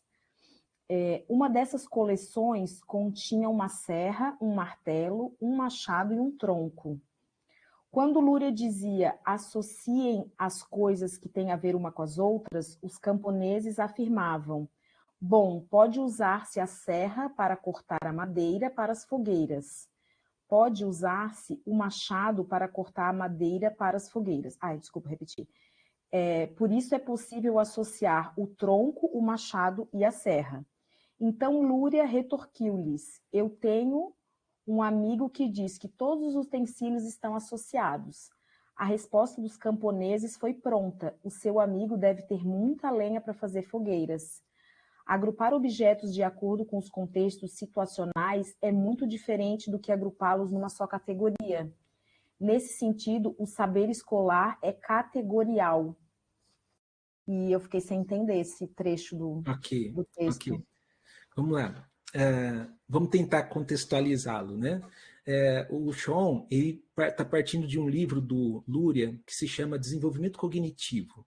Trata-se de uma pesquisa que o Luria fez com camponeses lá do norte do Uzbequistão, se eu não me engano, de camponeses, alguns com pequeno nível de escolaridade, outros nenhum, onde o Luria vai trazer vários aspectos. Ele vai estudar a sensação, a percepção, a imaginação, o pensamento abstrato desses participantes da pesquisa.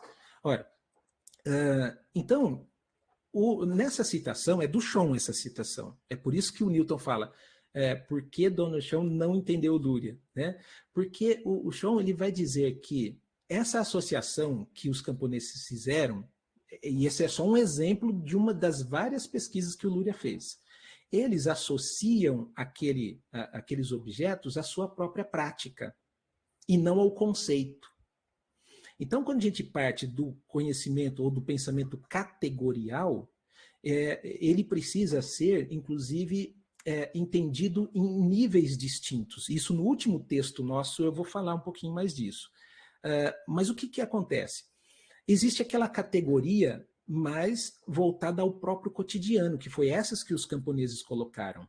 Não à toa, o Donald Sean é um dos defensores desse tal pensamento tácito. Mas por que ele não entendeu Lúria? Porque o Lúria vai além, o Lúria vai falar, olha, a gente precisa entender que esse tipo de pensamento é um pensamento empírico e não um pensamento conceitual. Por que isso? Porque o conhecimento empírico, ele parte dos objetos e vai categorizar a partir do experienciado.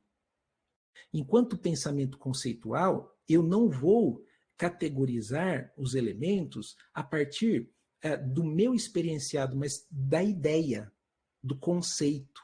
Vou dar um exemplo aqui. Alguém já comeu verdura? Que gosto que tem verdura? Você vê? Então a gente não come verdura. A verdura é uma abstração, é uma ideia, é uma categoria abstrata. Que dentro dessa categoria verdura tem alguns alimentos que a gente come. Por isso você falou depende. Porque ninguém de nós comemos verdura. A gente come alimentos que são categorizados nesse conceito. É claro que se falar isso para uma criança, o cérebro dela explode, né? Então, o que acontece? É nesse ponto que difere a categoria que o Donald Schoen estava falando, que é pautada no experienciado, e no pensamento seria conceitual, que é essa expressão que o Luria utiliza, pelo menos na edição que eu tenho, que é um conhecimento que não parte do experienciado e nem do objeto, mas da ideia do objeto. Da ideia. Não sei se eu consegui, Milene, trazer para você essa... É claro que a gente precisaria... Eu acho que no último encontro, até se você quiser marcar, a gente volta nessa... Porque o último encontro eu vou falar como se desenvolve o pensamento conceitual.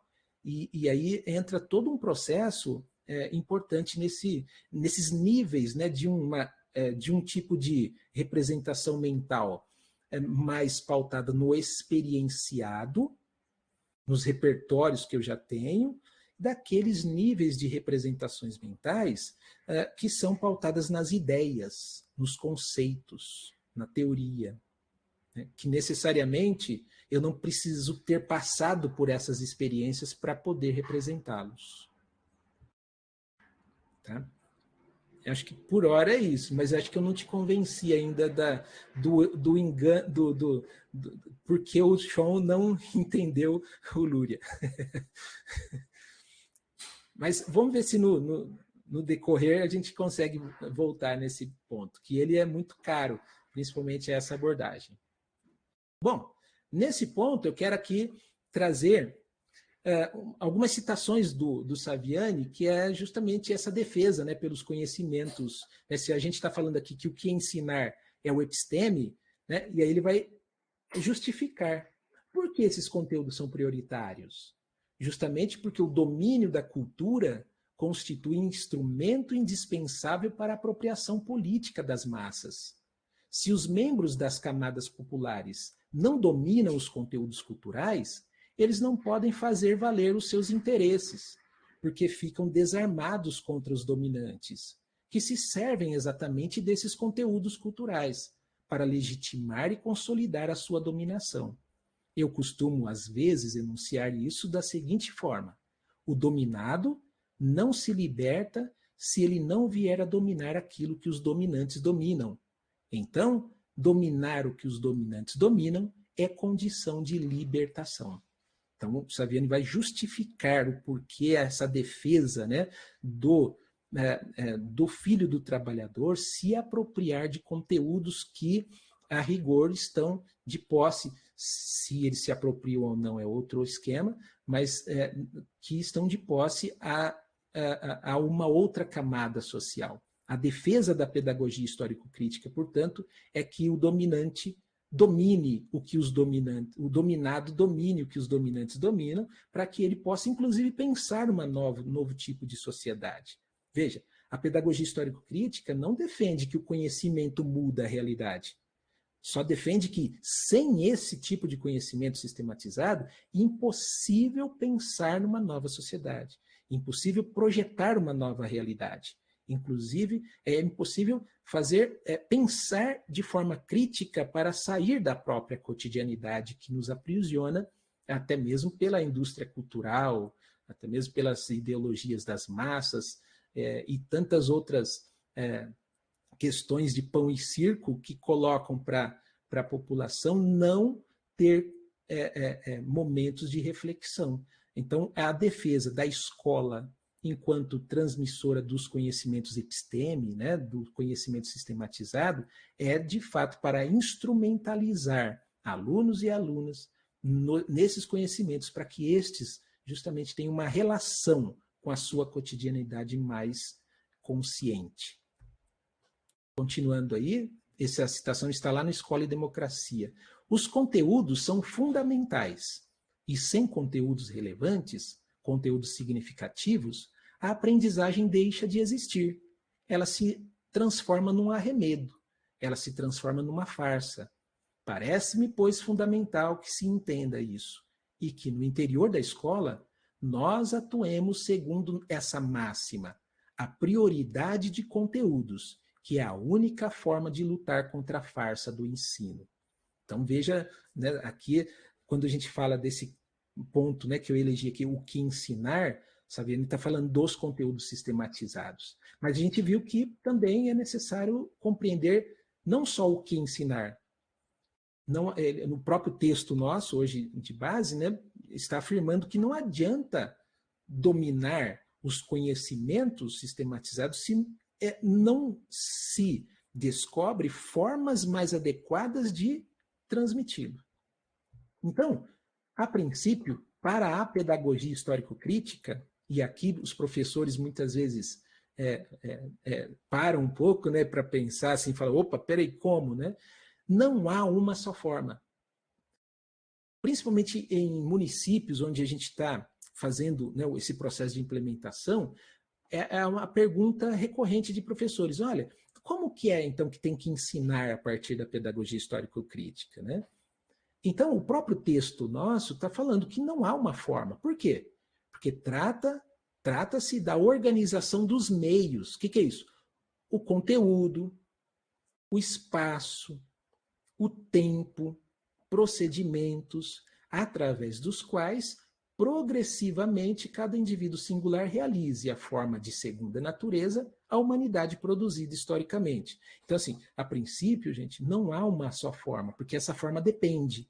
Depende da formação do professor, da professora, depende dos alunos, depende das condições concretas da escola, depende do próprio sistema, depende do espaço, do tempo que eu tenho. Né? Por exemplo, eu tenho aqui meia hora.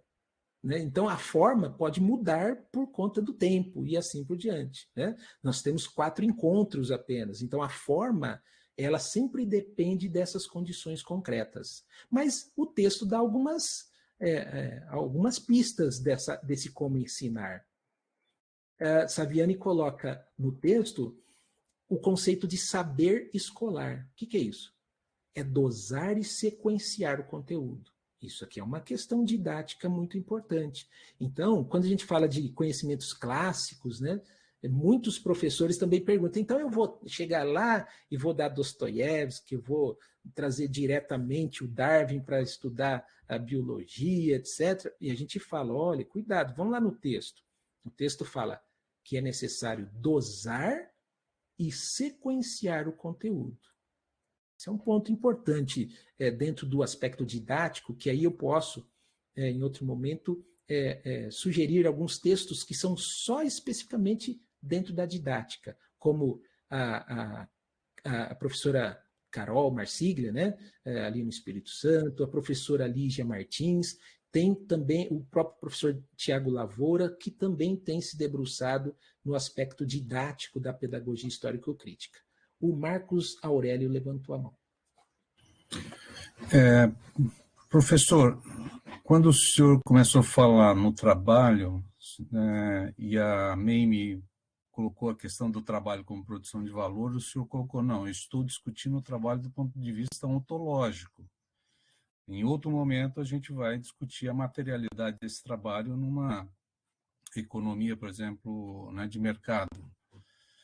Quando o senhor coloca que a forma mais desenvolvida, né, de se desenvolver, trabalhar a educação é a educação escolar, a dúvida que ficou, estamos discutindo a educação escolar do ponto de vista ontológico ou nós já estamos discutindo a educação escolar na sua concretude dentro de uma sociedade de classes, uma sociedade, né? Porque aí ficou uma dúvida, assim, do ponto de vista ontológico, eu estaria de acordo, né? Porque se a gente for, né, pensar já imediatamente na discussão sobre como é que se aplica na escola, aí nós já estamos discutindo não ontologicamente, estamos discutindo a educação escolar na sua materialização na sociedade. E aí fica um pouco o debate sobre a questão da pedagogia reprodutivista, no sentido de que, não, mas a escola, se não é uma discussão ontológica, é uma discussão concreta, mediada pelas relações de produção e sociais que a gente vive, Aí é outra discussão. Ok, muito bom, muito boa observação. Marcos, desde quando eu comecei com o conceito trabalho pedagógico, a gente já está falando da materialidade do ato pedagógico, da escola, da nossa sociedade. Eis aí a diferença entre pedagogia histórico-crítica e as teorias crítico-reprodutivistas. As teorias crítico-reprodutivistas não veem, portanto, na nossa sociedade capitalista, não veem com bons olhos o fato dos nossos alunos e alunas se apropriarem desses conteúdos que são produtos de uma sociedade dividida em classes sociais. Portanto, a escola reproduziria o modelo de produção capitalista, alienando cada vez mais o filho do trabalhador que se apropria de tais conteúdos. Isso é uma ideia crítico-reprodutivista. Dentro desse contexto, Saviani vai falar, olha, é importante a contribuição dessas teorias no sentido de entendermos uma sociedade dividida em classes sociais. Agora, diferentemente dessas teorias crítico-reprodutivistas, a pedagogia histórico-crítica vai dizer que o único meio que o filho do trabalhador, a classe dominada, pode pensar e, inclusive, refletir numa nova sociedade é se apropriar de conhecimentos que, inclusive, esses conhecimentos sistematizados não são propriedades do capitalismo. Eles são produtos do gênero humano. Ocorre que, na nossa sociedade, há uma camada dela que toma esses conteúdos, esses produtos não materiais, como se fosse delas, e utiliza, inclusive, para o seu próprio bel prazer, alienando boa parte ou grande parte da nossa sociedade. Nesse ponto é que a pedagogia histórico-crítica fala, por isso eu trouxe aquela citação de que se o dominado não dominar o que os dominantes dominam, ele não vai conseguir pensar, inclusive, na forma de libertação. Então, eu não sei, Marcos, se eu estou chegando na sua pergunta, mas a gente já está falando, na verdade, a gente não dicotomiza, né? Principalmente a partir do momento que a gente está falando da escola, que essa escola está inserida numa sociedade, há uma relação relevante ou até relativa, melhor dizendo, uma relação de domínio relativo da política na educação, mas o Saviani vai dizer, olha, é relativo esse domínio, porque é dentro da própria educação escolar, a partir dessas atividades por meio das quais os alunos possam se apropriar de conteúdos sistematizados, que nós acreditamos que esses alunos irão ser instrumentalizados por determinados conteúdos que serão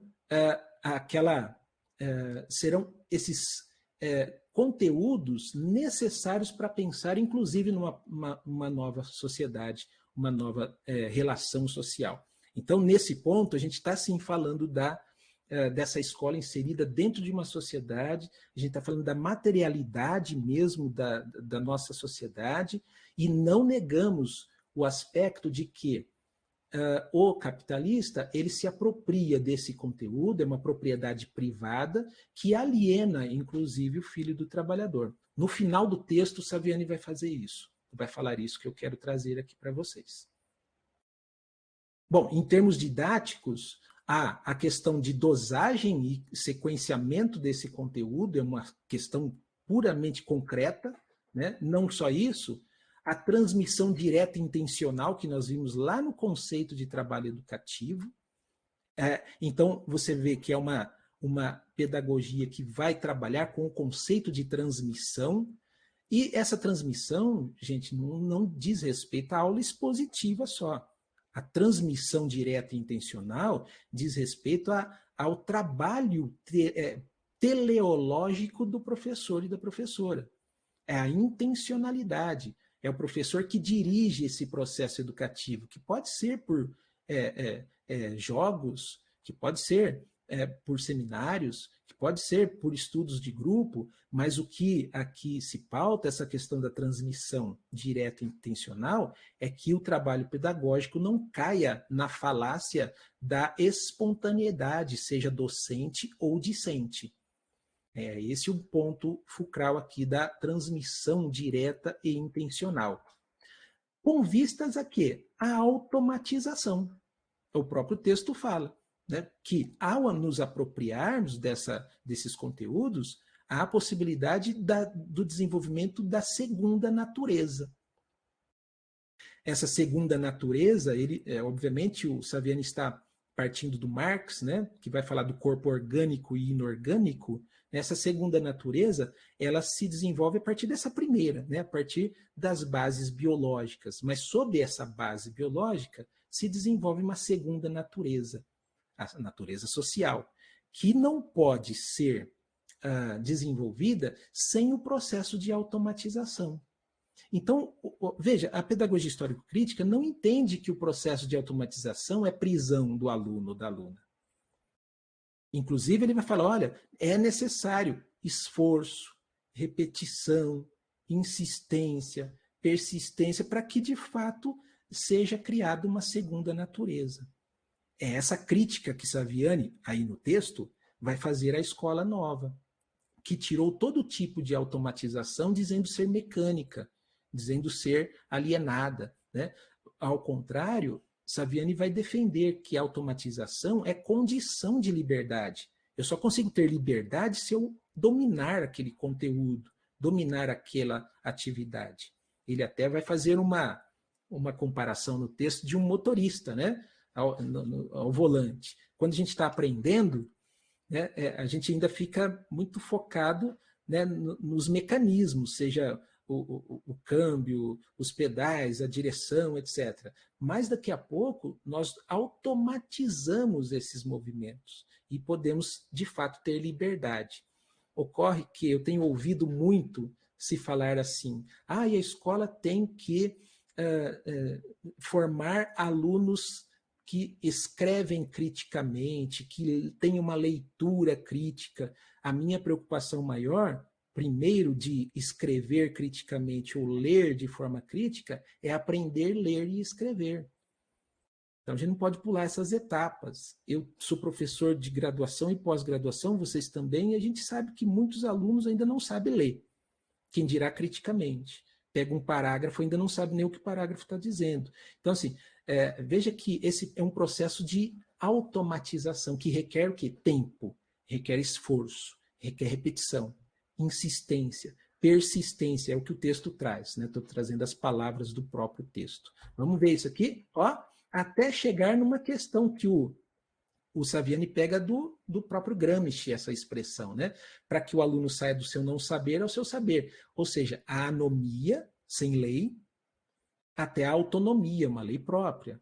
Mas como fazer isso? Ora, o salto qualitativo da anomia à autonomia não pode ocorrer, na concepção desses autores, sem o processo de heteronomia. Alguém ensinando, alguém mostrando o caminho, alguém dizendo, orientando, dirigindo de forma direta e intencional esse processo. Então, Saviani parte, né, do próprio contexto do Gramsci, que vai dizer, né, a anomia, o salto da anomia à autonomia não se dá sem o processo de heteronomia. Bom, nesse contexto, é que a gente precisa entender, né, o que ensinar e como ensinar diz respeito muito às questões da dialética do cotidiano e do não cotidiano, que está muito arraigada nas discussões sobre a pedagogia histórico-crítica, e, ao meu ver, de forma equivocada, dizendo o seguinte, né, que a pedagogia histórico-crítica não considera, né, ou não consideraria o cotidiano do indivíduo. Então, até eu escrevi aqui, né, a pedagogia histórico-crítica não desconsidera a cotidianidade do indivíduo. Aliás, isso seria impossível. Se a gente parte lá da filósofa húngara Agnes Heller, ela vai dizer, todos nós vivemos na cotidianidade. Então, por que essa defesa da transmissão de conteúdos sistematizados? Os conteúdos não cotidianos segundo essa concepção, eles servem para instrumentalizar os alunos, a fim de que esses conduzam sua vida cotidiana de forma consciente. Tem um artigo meu, publicado ali na Unicamp, na revista STDBR, que é justamente que eu falo isso, né? O conceito de condução da vida na educação escolar de adolescentes, que é justamente esse processo. Nós não rechaçamos a cotidianidade. Ocorre que nós entendemos que o conteúdo não cotidiano é um instrumento indispensável para a condução consciente da vida cotidiana. Para isso, eu quero exemplificar em 2 letras de música. Tem o Zeca Pagodinho, que vai dizer assim: deixa a vida me levar, vida leva eu. Deixa a vida me levar, vida leva eu. Essa é um tipo cotidiano, é a vida que me leva. Já o Lenine traz uma letra totalmente diferente. Não é a vida que me leva, mas eu que levo a vida. Ou seja, é isso que nós queremos. Quando nós defendemos a transmissão direta e intencional dos conteúdos não cotidianos, é para que os nossos alunos e alunas possam se apropriar de tais conteúdos para conduzir a sua vida e não deixar a sua vida conduzir a si mesmo.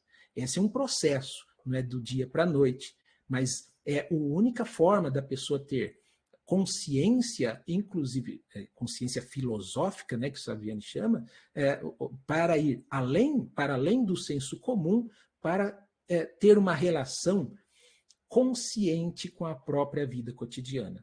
Para isso, nós entendemos que os conteúdos não cotidianos enriquecem a cotidianidade. Vou mostrar para vocês aqui uma visão do Lukács sobre isso.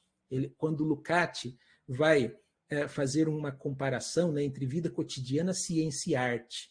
Para esse autor, a vida cotidiana seria um grande rio, do qual ciência e arte se desmembrariam para fazer seus próprios percursos, mas depois retornariam com seus efeitos ao grande leito social. E aí tem uma citação do Lukács, que ele vai dizer assim: a vida cotidiana, se enriquece constantemente com os supremos resultados do espírito humano, os assimila às suas necessidades cotidianas, práticas, e assim dá então lugar, como questões e como exigências, a novas ramificações das formas superiores de objetivação. Então é nesse contexto que nós defendemos, né, a transmissão direta e intencional dos conteúdos sistematizados. Não é para que o aluno seja retirado da sua vida cotidiana. Pelo contrário, é que ele retorne à sua vida cotidiana, depois de um momento não cotidiano de aula, ele retorne enriquecido para conduzir, como eu havia falado, de forma consciente a própria cotidianidade. E aí, quero trazer mais uma citação aqui do Saviani, no livro, né, esse artigo que eu disponibilizei para vocês é o primeiro capítulo desse livro aqui, olha. Não, desse livro não, eu já coloquei o nome do capítulo aí, mas do livro Pedagogia Histórico-Crítica, Primeiras Aproximações. E ele vai dizer assim: pela mediação da escola, acontece a passagem do saber espontâneo ao saber sistematizado, da cultura popular à cultura erudita. Cumpre assinalar também aqui que se trata de um movimento dialético, isto é, a ação escolar permite que se acrescentem novas determinações que enriquecem as anteriores. E estas, portanto, de forma alguma são excluídas. Olha o que ele está falando. Não se exclui o saber popular. Continuando. Assim, o acesso à cultura erudita possibilita a apropriação de novas formas por meio das quais se podem expressar os próprios conteúdos do saber escolar, do saber popular. Veja, então, a própria cotidianidade é enriquecida e ela pode ser expressa de forma mais enriquecida a partir do próprio conteúdo não cotidiano. Antes de passar para a Eliane, eu quero continuar essa citação, só o finalzinho dela. Cabe, pois, não perder de vista, que aqui entra o caráter de luta de classes, tá? Cabe, pois, não perder de vista o caráter derivado da cultura erudita por referência à cultura popular, cuja primazia não é destronada. Sendo uma determinação que se acrescenta, a restrição do acesso à cultura erudita conferirá àqueles que dela se apropriam uma situação de privilégio, uma vez que o aspecto popular não lhes é estranho. A recíproca, porém, não é verdadeira. Os membros da população marginalizados da cultura letrada tenderão a encará-la como uma potência estranha que os desarma e domina. Então, é uma questão de uma luta para superar essa alienação, esse impedimento da classe trabalhadora à apropriação dos conteúdos sistematizados. A Elaine estava com a mão levantada. Então, colegas, é só um lembrete, né? A colega Bianca aqui, que coordena os intérpretes de Libras, acabou de me lembrar aqui que os nossos colegas intérpretes que estão conosco aqui na aula, né, eles só podem permanecer até às 5, né? Por conta de condições específicas aqui da contratação deles, né? E também acho que alguém tem aula à noite aqui, se eu não me engano, né? Então, eles só podem permanecer conosco até às 5 mesmo, né? E a gente não pode prescindir do trabalho deles, porque depois a gente disponibiliza, né, essa aula e para que fique acessível, né, ao nosso público surdo, né? Então, eu sugiro, né, que a gente possa ir se encaminhando para finalização, né? Só para não passar ali das 17, para a gente garantir a presença dos nossos colegas. Eu esqueci desse detalhe lá no início de combinar com vocês, né? Então peço até desculpas, né, pela interrupção abrupta, né? Mas a gente vai precisar observar isso, né, por conta dessa particularidade ali do trabalho dos nossos colegas. Obrigada. 4h57 eu acabo a minha fala trazendo uma expressão também do Saviani, que ele diz que é bom lembrar que na pedagogia histórico-crítica, a questão educacional é sempre referida ao problema do desenvolvimento social e das classes. Então, a vinculação entre interesses populares e educação é explícita. Olha agora, né, principalmente dentro do IF, que quer introduzir ou implementar a pedagogia histórico-crítica, olha agora que o precursor dessa pedagogia diz: os defensores da proposta desejam a transformação da sociedade. Se este marco não está presente, não é da pedagogia histórico-crítica que se trata. Então, o nosso objetivo fulcral é justamente socializar essas riquezas humanas do trabalho não material para que nossos alunos e alunas se apropriem de tais conhecimentos para que eles possam, inclusive, ascender, né, na sua consciência crítica, a ponto, inclusive, de pensar na própria transformação da sociedade. E, como conclusão, quero trazer aqui 3 questões importantes que o Saviani traz sobre a pedagogia histórico-crítica. Ele vai dizer que é possível afirmar que a tarefa dessa teoria pedagógica implica em 3 aspectos. Primeiro, identificação das formas mais desenvolvidas em que se expressa o saber objetivo produzido historicamente, reconhecendo as condições de sua produção e compreendendo as suas principais manifestações, bem como as tendências atuais de transformação. Então, não é engessado, entende que a realidade está em movimento e que as nossas representações mentais precisam acompanhar esse movimento da realidade. Conversão do saber objetivo em saber escolar, de modo que se torne assimilável pelos alunos no espaço e tempo escolares. Então, não é enfiar direto o conteúdo, mas é deixá-lo palatável para que os nossos alunos compreendam.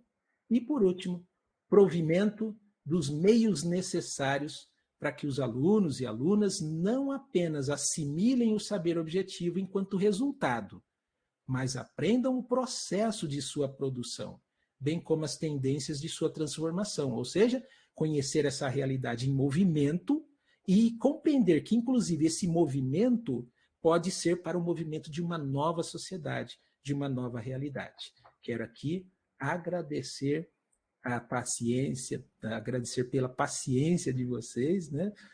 Agradecer vocês pela paciência e passo agora para Eliane, agradecendo também mais uma vez pelo convite, por essa oportunidade e até o próximo encontro. Professor Ricardo, querido, nós é que agradecemos a sua disponibilidade, o seu pronto aceite, né? E agradeço também a todas e todos pela presença, pelas ricas trocas aqui no chat, né? E acho que podemos também usar o Fórum de Dúvidas e Discussões Gerais, né? Caso alguém deseja registrar mais reflexões, né? Então também podemos utilizar esse espaço, né? Pode ser? O próximo encontro, então, colegas, no dia 6 de outubro, né? Sempre nesse horário, das 15 até as 17. E depois eu vou inserir lá na sala de aula o convite, né? O convite ficou tão bonito, né? Vou inserir ele lá, né? Dia 6 de outubro, depois 20 de outubro e 27 de outubro. Mas eu coloco o convite lá na sala, né? Aí fica visualmente, né? Fica mais fácil. Então, dia 6 de outubro, nosso próximo encontro, tá certo? Muito obrigada, então, a todos e todas. Um excelente final de semana e muito obrigado, professor Ricardo, por essa riquíssima aula, né? Que com certeza traz bastante coisa para a gente pensar aqui, né? Sobre a nossa cara pedagogia histórico-crítica. Obrigada, então. Tchau, tchau. Bom final de semana. Tchau, tchau, pessoal. Até mais.